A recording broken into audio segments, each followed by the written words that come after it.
जय जय श्री राधे श्याम।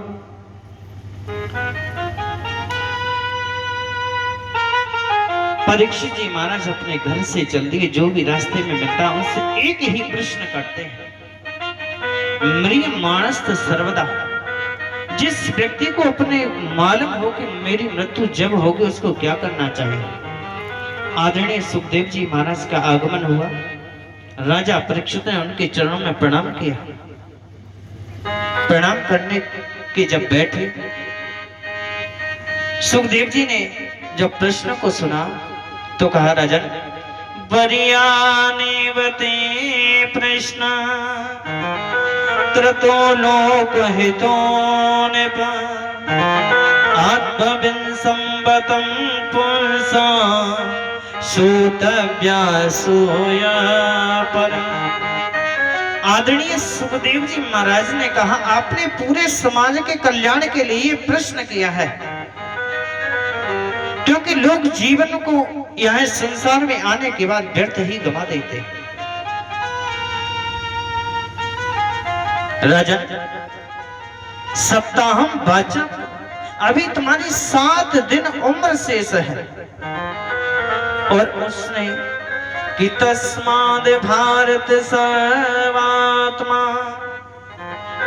भगवान जगदीश्वर श्रोतव्यं कीतव्यस्य स्मतव्येचया भयम्। राजन मैं क्या बताऊं, मेरा ही मन ऐसा था जो कि निर्गुण निर्कल्प निराकार अव्यक्त की समाधि को छोड़कर के कहीं नहीं जाता था। लेकिन उस गोविंद ने, उस द्वारकाधीश ने मेरा मन अपनी तरफ आकर्षित कर लिया। राजन सप्ताहम जीवतांबधि, अभी तुम्हारी 7 दिन उम्र शेष है और जल्दी मरने वाले को तो एक ही काम करना चाहिए परीक्षित, कि श्वास श्वास पे कृष्ण भज वृथा श्वास जन को, और ना जाने श्वास की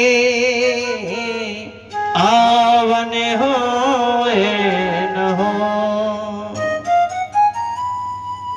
गोविंद अभी तो परीक्षित आपकी 7 दिन उम्र शेष है। प्रत्येक श्वास पर गोविंद का नाम भजा। कर से कर्म करूं विदनाना, मन राखूं जा कृपा निधाना। भगवान आदि पुरुष नारायण के नाम उच्चारण मात्र से कलयुग में मुक्ति मिल सकते है। नारद पुराण में भगवान ने कहा है कि भगवान आदि पुरुषस्य नारायणस्य नामोच्चारण मात्रेण, केवल प्रभु के नाम से ही कल्याण हो जाता है। और गरुड़ पुराण में भगवान ने कहा, यदं चर्यं हरे भक्त्या कृते कृतं सतैरपि। सतयुग में भक्ति भाव से सैकड़ों यज्ञों द्वारा श्री हरि की आराधना करके मनुष्य जिस फल को प्राप्त करता था, इस कलियुग में केवल नाम से ही कर लेता है। रुद्र हृदय उपनिषद में भगवान ने बताया है कि कीर्तनादस्य देवस्य सर्व पापै प्रभमुच्यते। केवल मनुष्य कीर्तन कर ले भगवान का, उससे ही कल्याण हो जाता है। दुर्गा सप्तशती में लिखा है कि रक्षां करो विभूतिभ्यो जी जन्मनं कीर्तनं मम। प्रभु कहते हैं कीर्तन करने वाला के पास पाप कभी जीवन में नहीं रहते। और रामायण में तो भगवान ने, गोस्वामी बाबा ने बता भी दिया है कि कलयुग के बल नाम आधारा, कलयुग के बल नाम आधारा, कलयुग के बल, कलयुग के बल नाम आधारा। सुमेर सुमेर नर उतरे पारा, सुमेर सुमेर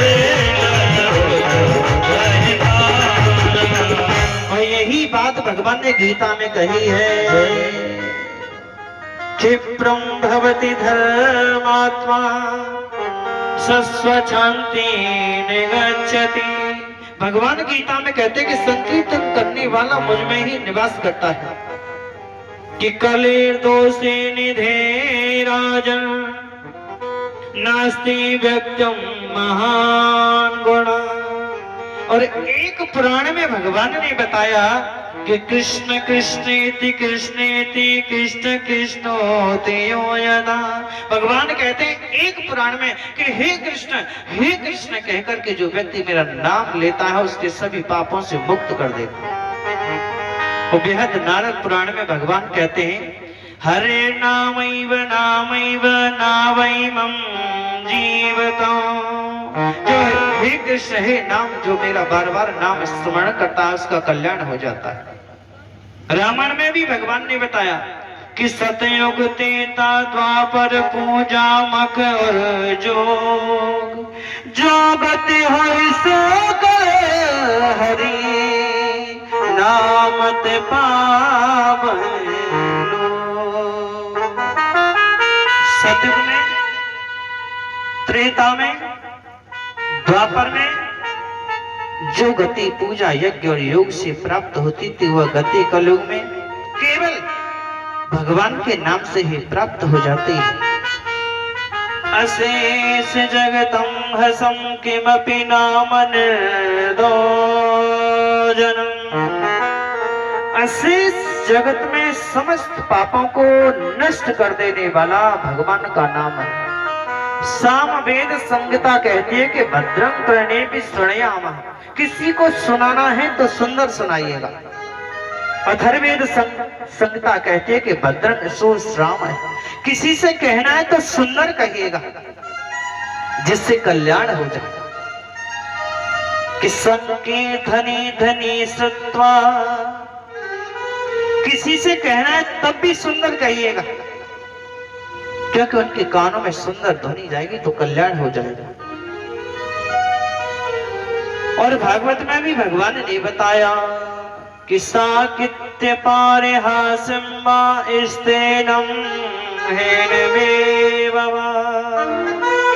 और गोस्वामी बाबा ने भी बताया कि भाव को भाव अनख आलसा, भाव को भाव अनख आलसा, भाव को भाव अनख आलसा, भाव को भाव अनख आलसा, नाम जपत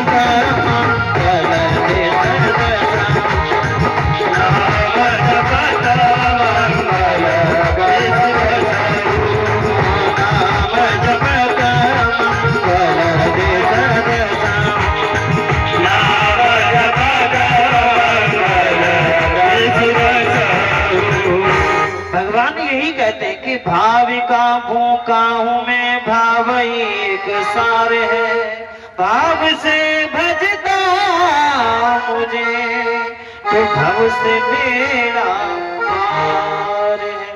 और यही भगवान कूर्म पुराण में बताया है भगवान ने कि बसंतयान कोटेस्तु पापनानि मही तुले न तानि तत्तुलम यान्ति कृष्ण नामान कीर्तने।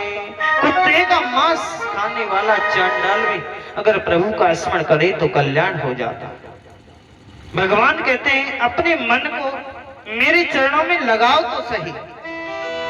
कि राम ही केवल प्रेम प्यारा, राम ही केवल प्रेम प्यारा, राम ही केवल प्रेम प्यारा, राम ही केवल प्रेम प्यारा, मान लो जो जान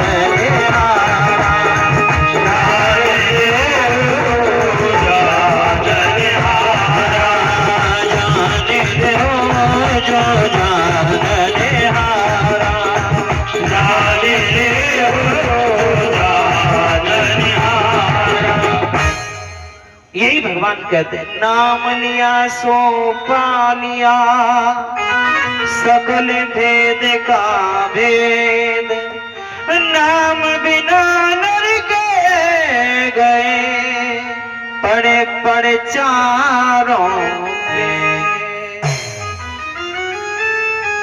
इसलिए राजा परीक्षित ने जब पूछा, महाराज मृग मानस सर्वदा मेरा इतना सा ही प्रश्न। राजा सुखदेव जी ने, महाराज सुखदेव जी ने कह दिया, राजन आप अपने मन को भगवान के श्री चरणों में लगा लो। राजा परीक्षित ने कहा, महाराज मेरे हाथ से हाथ जोड़ करके विनती है, आप मुझे सही मार्ग बताइएगा। भाई ये मन तो बड़ा चंचल है, अब यहाँ हम बैठे कहीं बात चला जाए, घर बाहर खेत पर कहीं भी जा सकता है। प्रभु मेरा आपसे एक निवेदन है, आग्रह है, विनती है, प्रार्थना है, मुझे सही मार्ग बताइएगा। आदरणीय सुखदेव स्वामी ने कहा, राजा परीक्षित तो आप सुनिएगा कि जिता श्वासो जितम संगो, जित संगो जितेंद्रिया, स्थूले भगवते रूप मन सेंद्रेंद्रिया। सुखदेव जी ने कहा, जिस श्वास जिता सनो, सबसे पहले अगर भगवान को प्राप्त करना है तो आसन पर बैठने की आदत डालो। जित संग जिता जित श्वासो जित संगो, दूसरे नंबर पर प्राणायाम वगैरह करो। जित संगो, तीसरे नंबर पर बढ़िया लोगों का संग करो। बढ़िया लोगों का संग करोगे तो मन में विकृति नहीं आएगी, कल्याण हो जाएगा। जब ये तीनों काम हो जाएंगे, आप आसन लगाना बैठ जाओगे, प्राणायाम करना सीख जाओगे, संग बढ़िया लोगों का करोगे तो इंद्रियां कंट्रोल में हो जाएंगी। और इंद्रियां जब कंट्रोल में हो जाएंगी तो मन अपने आप कंट्रोल में हो जाएगा। और जब मन कंट्रोल में बस में हो जाएगा तो भगवान के श्री चरणों में आपका मन लगी जाएगा।